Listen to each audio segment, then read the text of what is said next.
Hey, check it out. It's Denji Blue.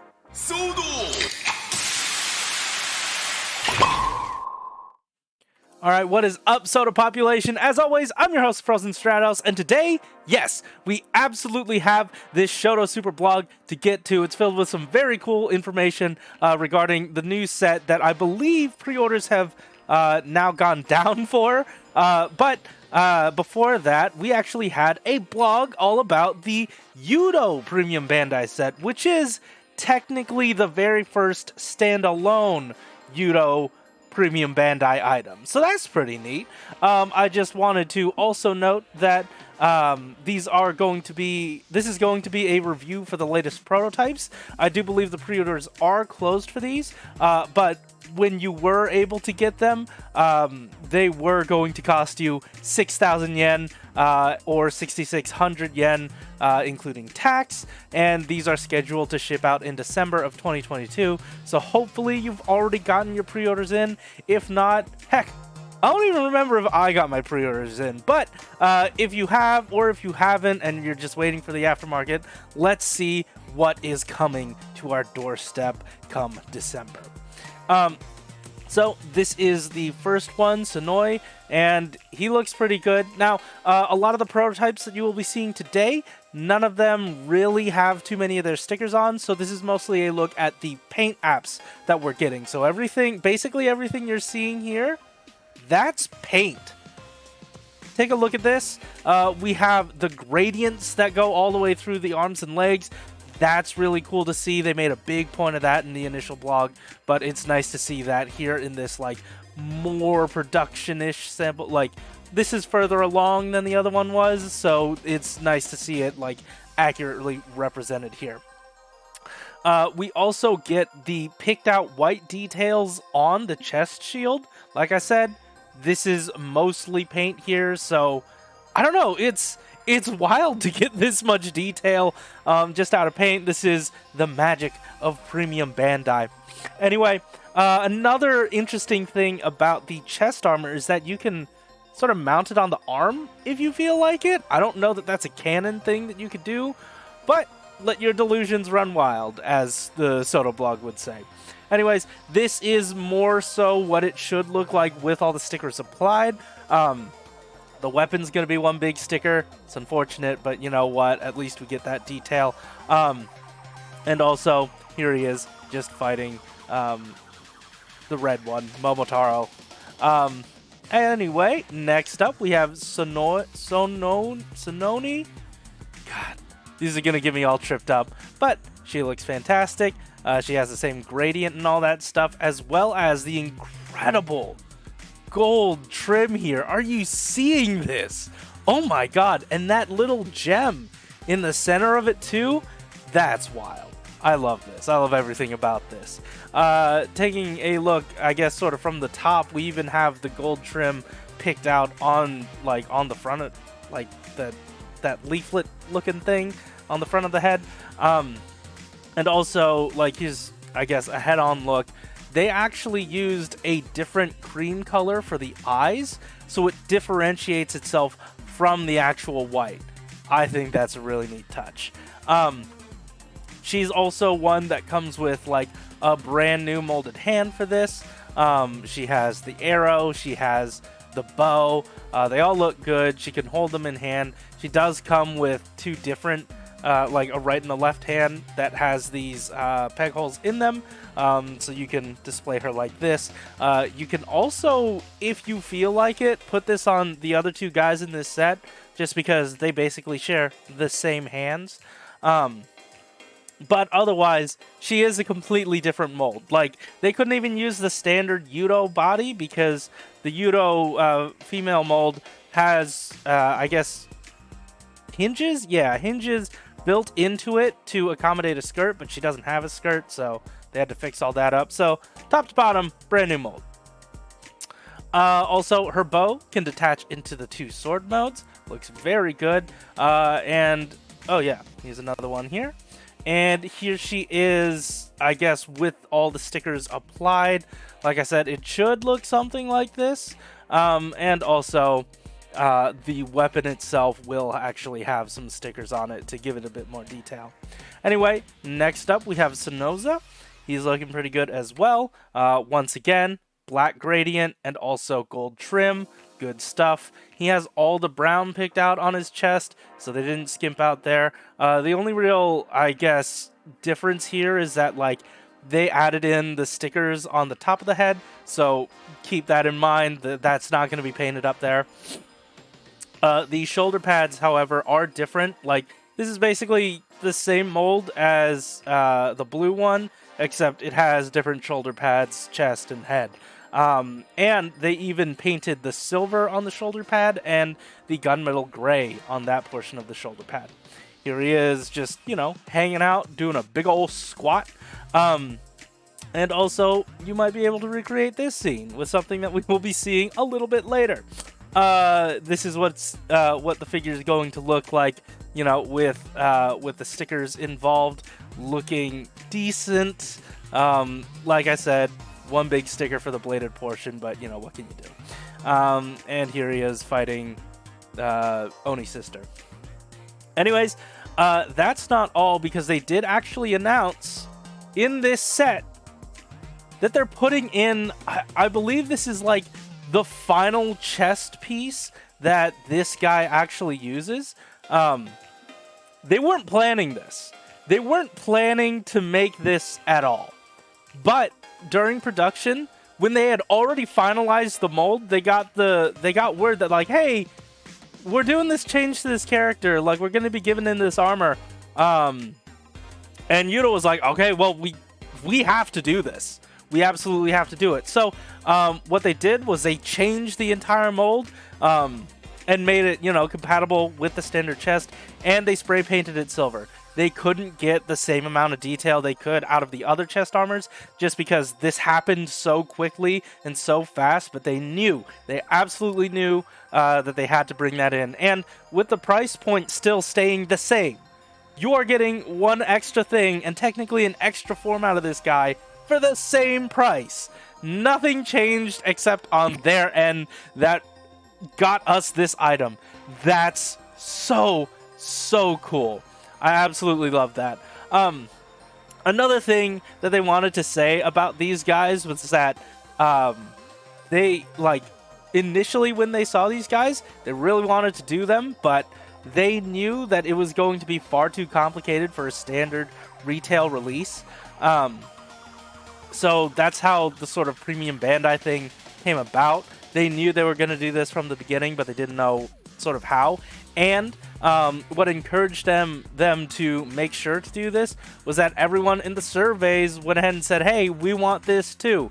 And that gave them enough confidence to go forward with this. They actually had to go to either a different factory, or at least they selected a factory that's known for its delicate line painting, coloring, and gradation, or, like, you know, the gradients on the arms. So they quickly made a proposal to commercialize these items, and I think it turned out great. Hopefully, once we all get these in hand, we are able to appreciate that. Anyways, that's not it, because over, I think, last week, the Candy Toy Calendar had shown a few images of YUDO 2, and this week, oh wait, also, these are all the accessories that come out of it. The belt pieces, those are separate, so if you wanted to take those off for whatever reason. Anyways, like I said, YUDO 2, that got pseudo, like, soft revealed on the calendar. Like, there wasn't much fanfare about it, there was no blog about it, but they said, hey, here are all the images for YUDO 2. We won't go fully in depth today, but we will once, you know, the release comes up soon. So let's take a better look at these guys. Remember, Goldan Momotaros, the figure you're seeing here, this figure was the one to actually leak the form. This was like one of our very first good looks at this suit. And YUDO got the leak out first. Yeah, it looks great. I do believe I see a sticker on the inner portion of the cape. Am I mistaken?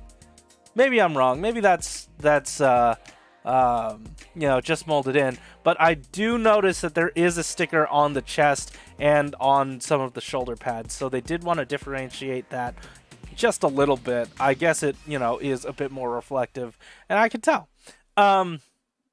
Here he is with the sword, looks great, and we get a better look at the pattern on the back. That one for sure has a sticker back there, but not all the way through, just in that portion. Incredible. I love it. Now we have Don Dorogoku. This looks really good. You got him in various poses here, and it appears that all of his weapons and stuff are going to be stickered out, but the stick itself is going to be red, so that's very helpful there.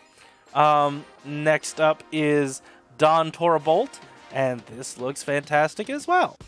Don't know what more I can say outside of, like, I'm surprised that they didn't have a hand shown off that was specifically molded of him, like, grasping that portion of the, like, whatever the Taja spinner equivalent that's hanging out on his arm is. I don't know, that's looking good. I was suspecting that this was going to be just a swappable, like, armor set, but this is actually just its own figure. And then we have Don Murasame. Dang, this looks so good. This looks so good. And it appears that for the weapon, it's going to come with a, you know, the bladed portion and, like, the faux hilt at the bottom part. Oops, that's the wrong way. But he is looking absolutely amazing. The sticker detail on there, on, like, the shark sword portion, absolutely good. But that is it for YUDO 2. Sadly, no foot soldier, which kind of sucks, because year after year, YUDO set after YUDO set, every single second wave they've done, they were able to sort of fudge in the trooper of the series, outside of, I guess, Q Ranger. But I don't know, it sucks. It's tough to see, but I do appreciate that they made the effort to, you know, give us the rest of these guys, I guess.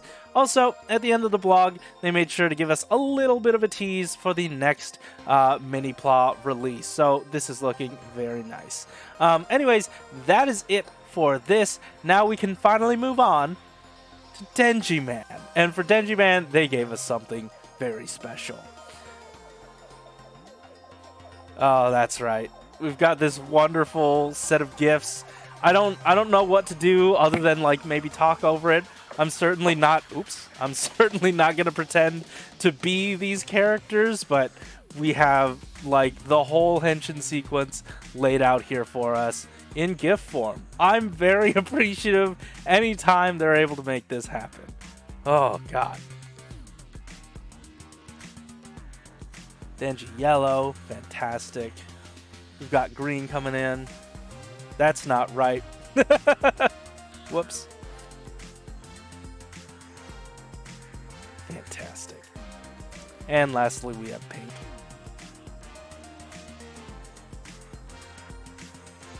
Alright, so we have the 5 Denji Man, and they look great.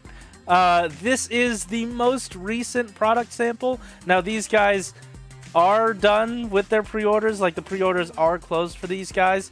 The deadline was when the blog went up. It retailed for 8,000 yen, or 8,800 yen, including tax. And these are scheduled to come out in January of 2023. Like I said, pre-orders are already closed, so hopefully you got your hands on these while you could. But yeah, here are the figures that we're going to be getting. They wanted to make mention that in addition to, like, the molding color of each of these guys, they also wanted to add in that very shimmery sticker. We'll talk about that later, but I am okay with this sticker on these figures. They don't typically put stickers on the figures themselves, mostly on the weapons, but I do believe it's justified here. Another thing they wanted to note was that color choice was a difficult thing for them to do. They knocked red and, I believe, yellow right out of the park. But after that, they had to, I guess, sort of mess with the colors a little bit. With Pink specifically, they wanted to, I guess, mirror the look of the time, the look of the Showa era.